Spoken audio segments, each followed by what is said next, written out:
जय श्री कृष्णा। आइए सुनते हैं गरुड़ पुराण का 12वां अध्याय। गरुड़ जी ने कहा, हे सुरेश्वर, 11वें दिन के कृत्य विधान को भी बताइए, और हे जगदीश्वर, वृषोत्सर्ग की विधि भी बताइए।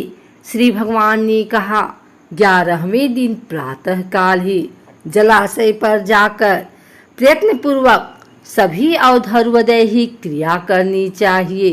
वेद और शास्त्रों का अभ्यास करने वाले ब्राह्मणों को निमंत्रित करें और हाथ जोड़कर नमस्कार करके उनसे प्रेत की मुक्ति के लिए प्रार्थना करें। आचार्य भी स्नान संध्या आदि करके पवित्र हो जाएं और 11वें दिन के लिए उचित कृत्यों का विधिवत विधान आरंभ करें। 10 दिन तक मृतक के नाम गोत्र का उच्चारण मंत्रोच्चारण के बिना करना चाहिए। 11वें दिन प्रेत का पिंडदान समंत्रक मंत्रों सहित करना चाहिए। हे गरुड़, स्वर्ण से विष्णु की, रजत से ब्रह्मा की, ताम्र से रुद्र की और लौह से यम की प्रतिमा बनानी चाहिए। पश्चिम भाग में गंगा जल से परिपूर्ण विष्णु कलश स्थापित करके उसके ऊपर पीत वस्त्र से वेष्टित विष्णु जी की प्रतिमा स्थापित करें। पूर्व दिशा में दूध और जल से भरा ब्रह्म कलश स्थापित करके उस पर श्वेत वस्त्र से वेष्टित ब्रह्मा की स्थापना करें। उत्तर की दिशा में मधु और धृत से परिपूर्ण रुद्र कुंभ की स्थापना करके रक्त वस्त्र वेष्टित श्री रुद्र की प्रतिमा को उस पर स्थापित करें। दक्षिण दिशा में इंद्रलोक वर्षा के जल से परिपूर्ण यमघट की स्थापना करें और काले वस्त्र से वेष्टित करके उस पर यम की प्रतिमा स्थापित करें। उनके मध्य में एक मंडप बनाकर उस पर पुत्रकुश से निर्मित कुशमयी प्रेत की प्रतिमा स्थापित करें और दक्षिणाभिमुख एवं अपसभ्य होकर तर्पण करें। विष्णु, ब्रह्मा, शिव और धर्मराज यम का वेद मंत्रों से तर्पण करें। तब होम करने के अनंतर श्राद्ध और 10 घट आदि का दान करें। तदंतर पितरों को तारने के लिए गोदान करें। गोदान के समय, हे माधव, यह गौ मेरे द्वारा आपकी प्रसन्नता के लिए दी जा रही है। इस गोदान से आप प्रसन्न होएं, ऐसा कहें।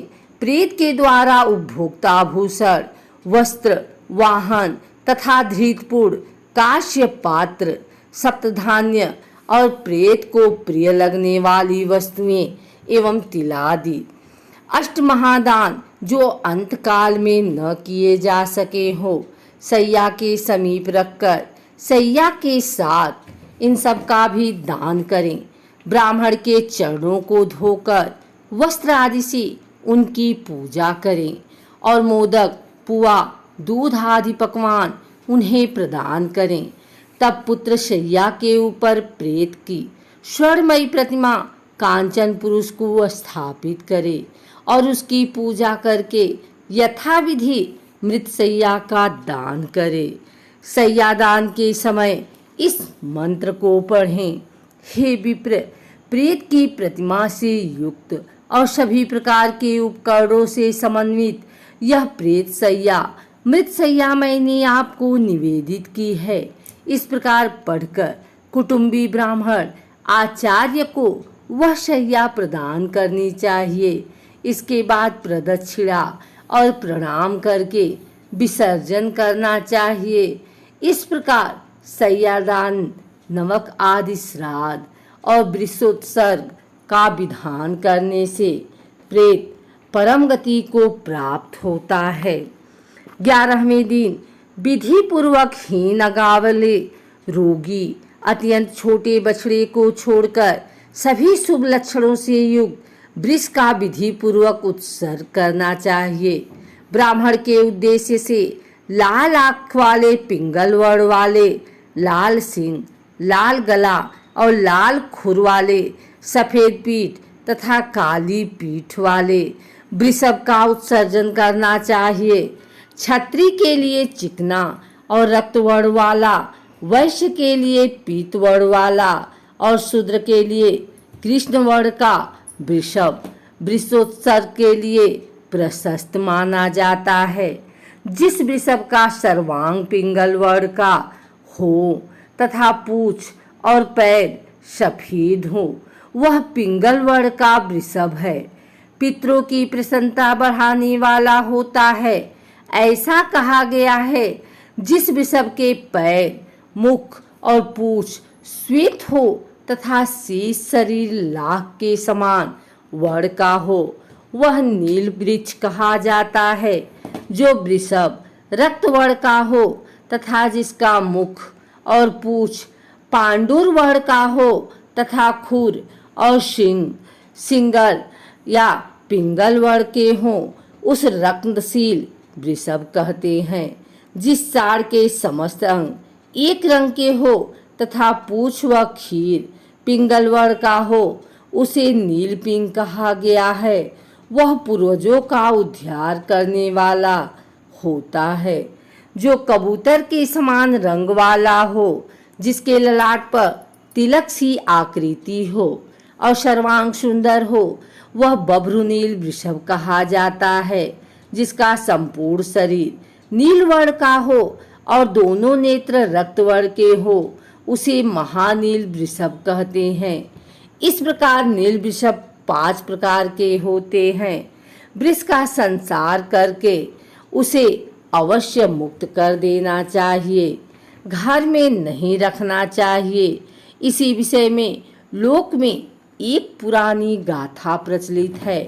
बहुत से पुत्रों की कामना करनी चाहिए ताकि उनमें से कोई एक गया जाए अथवा गौरी 8 वर्षा भवे गौरी 8 वर्ष की कन्या गौरी कहलाती है।